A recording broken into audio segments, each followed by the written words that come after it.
Coming up on Mountain News this morning, Kentucky police officers remind people to use caution when driving through work zones in order to avoid disaster. And there's good news for coffee lovers in one city in our region as a new cafe is set to open up downtown. Dedicated to Eastern and Southern Kentucky, this is WYMT Mountain News This Morning. Good morning to you. I'm Dakota Maker. It's 5:32 on this Wednesday morning. Thanks for waking up with us.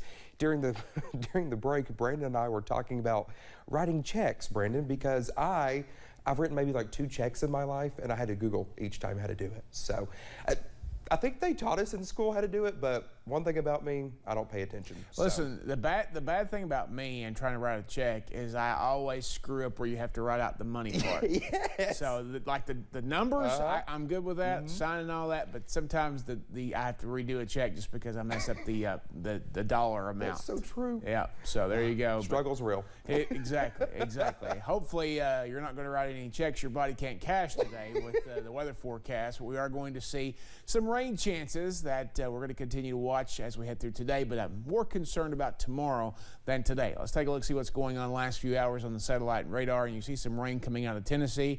Of course, the rain always comes out of Tennessee, like Dakota. You know how that works. No, just giving him a hard time.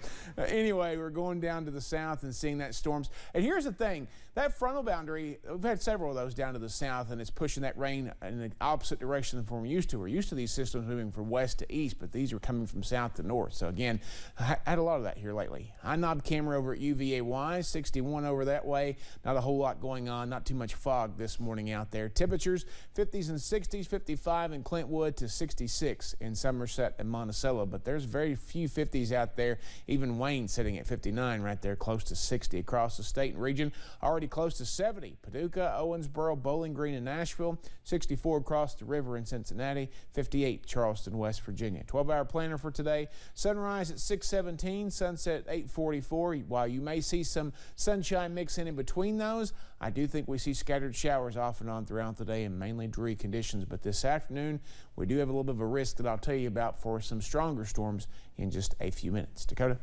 All right, Brendan, thank you. Well, a construction worker is in the hospital with life-threatening injuries after a serious crash that happened yesterday morning.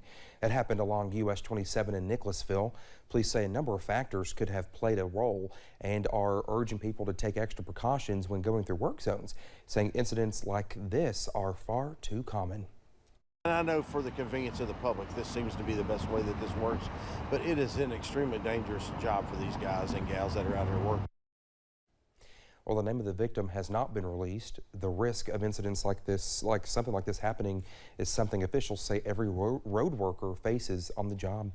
Hundreds of crashes were reported in Kentucky work zones last year, and several people died in them. Police in southern Kentucky say they have worked numerous crashes in work zones there. As WYMT's Phil Pendleton tells us, officials say they believe many of the crashes were preventable. Crashes have known to be common in some Kentucky work zones. Last year in Kentucky, there were 1,247 reported work zone crashes, which resulted in 299 injuries and 7 deaths. In fact, along Interstate 75 in Laurel County, where the 6-lane project has been underway for several years, police say during one period they were called to crashes every day. One of the biggest things that people were doing was they was driving too fast. You know, the signage was out there that there was road construction ahead.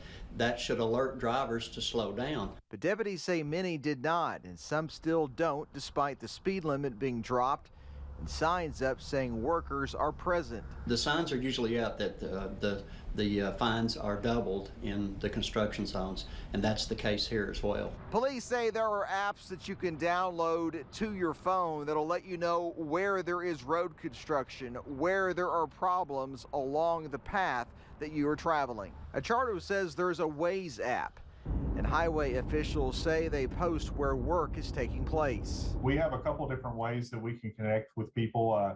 One of them is through our GoKY website, goky.ky.gov. That shows all of our active road construction on there. Highway officials say even if there is not major paving or bridge work, oftentimes there could be minor utility work or pothole repairs where people are working. In Laurel County, Phil Pendleton, WYMT Mountain News. Well, links to the apps and state transportation websites are on our website and our WYMT News app.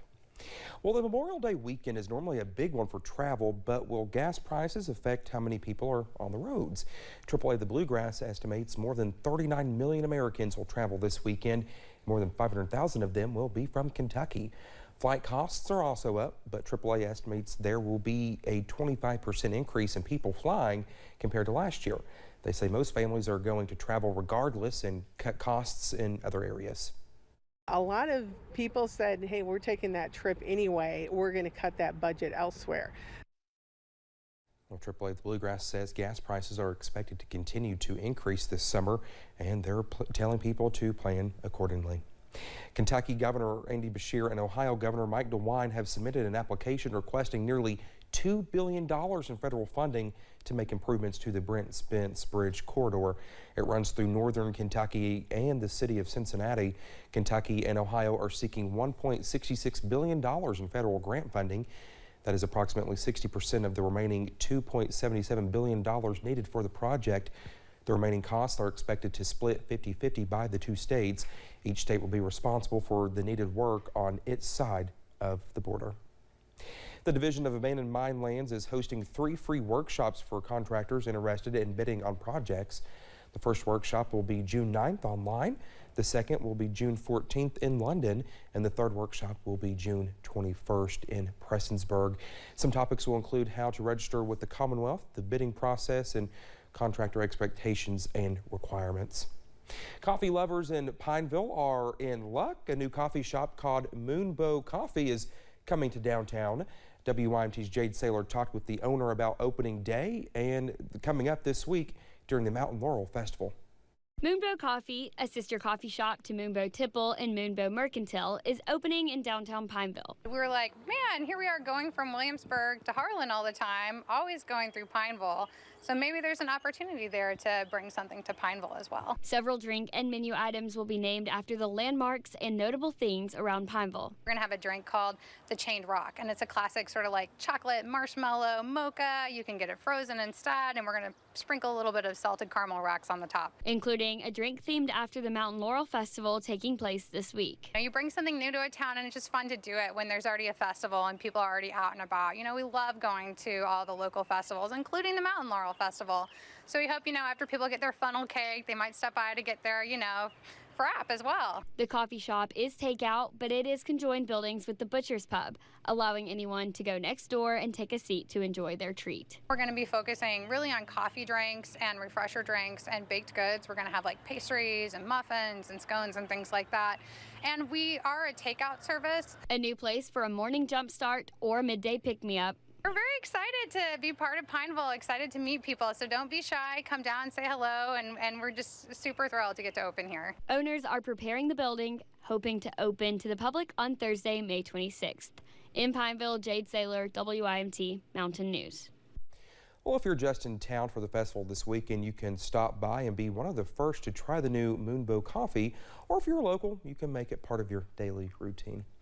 The Virginia Theater in downtown Somerset sat empty for almost 30 years, and now city officials say it is almost ready to reopen as a live entertainment space. Built in 1922, this 100-year-old theater most recently was a movie theater until 1994 when it was structurally damaged by an ice storm and left to deteriorate. In 2020, the city of Somerset acquired the property and in 2021 voted to finance a revitalization. Somerset Mayor Alan Keck says the plan to create a live music venue fits the new downtown culture and will make the building financially self-sustaining. Ever since the Virginia Cinema shut down, you know, folks talked about how are we going to get it back, how are we going to rebuild it. And there's a lot of people who kept the dream alive that worked for a lot of years to try to make sure that it didn't die on a vine. Well, the city of Somerset partnered with Pure Grain Presence, a locally owned booking and event management group, to schedule a summer of live music. Officials with Pure Grain say the first show will be in July, but an open house will show off the theater on June 11th. Well, if you experience car troubles, you won't have to worry the next time you head to Dollywood. Napa Auto Parts is sponsoring the Dollywood Parking Lot Assistance Program. Well, it's a service that will help people with car issues during their time at Pigeon Forge. One survey says close to 80% of Dollywood visitors plan on traveling by car. Man, I love Dollywood. Well, just had this morning, a famous rock band takes some shows off the calendar as frontman begins another health journey. Chances for rain will be around as we head toward Memorial Day weekend, but we should clear just in time for the holiday. I'll track those chances and talk about the storm chances in about 3 minutes.